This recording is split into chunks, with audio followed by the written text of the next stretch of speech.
I did my story on the gentrification of Washington Heights, and the reason that I chose that story in particular is because I felt like gentrification is something that has been going on a lot in New York City in particular, and a lot of big cities across the United States. So I wanted to put a face to my story, which is why I focused on the Dominican population in Washington Heights.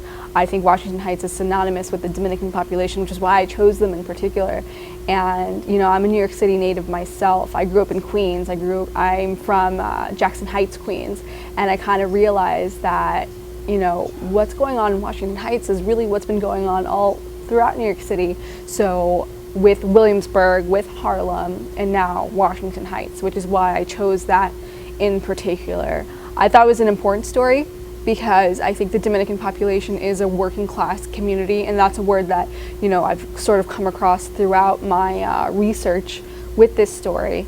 And the way that I went about it was, one of the first steps was a lot of street reporting.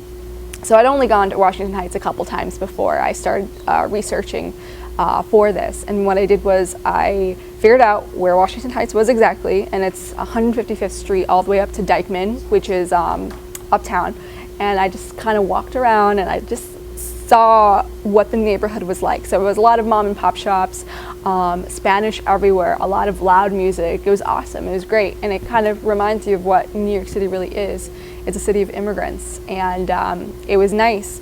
But at the same time, you know, I noticed where the Starbucks was. I noticed where the Chipotle was. I noticed the random hipsters that were like on the corner drinking their Fiji water or whatever. So I was just like, that's really weird. And that's why I kind of wanted to focus on this story, because I wanted to put a face to gentrification. So after, you know, street reporting, I was able to find one other person who actually did a documentary on Uptown Manhattan. It's El Barrio Tours, was this film about the gentrification that was happening in East Harlem. And I reached out to that filmmaker. His name is Andrew Padilla. And he put me in contact with some of his sources. So through that, I was able to find a lot of information as to what's been going on. I think as a reporter, the story really helped me out because it made me realize that you really shouldn't let certain barriers go in your way of following a story or just, you know, attacking it. One of the biggest barriers that I probably had doing this story was the fact that I am not a native Spanish speaker. So when I went to Washington Heights and I realized that I was trying to talk to different people and they couldn't understand what I was saying, I knew that I needed a translator. So luckily for me, I had a lot of great Spanish-speaking friends who were willing to help me out. I had a lot of friends who watched my footage after I had videotaped them and were willing to speak over those voices. So that was really helpful as well.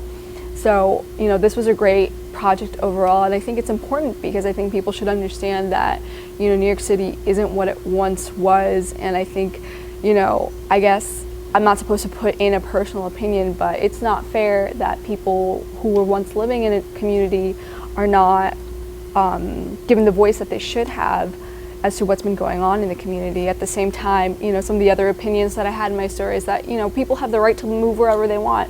So I guess the way that I tried to put my story out there was to let the audience decide what they think should be out there. So I really hope, you know, the story makes its name and people understand that Washington Heights is in fact the changing heights.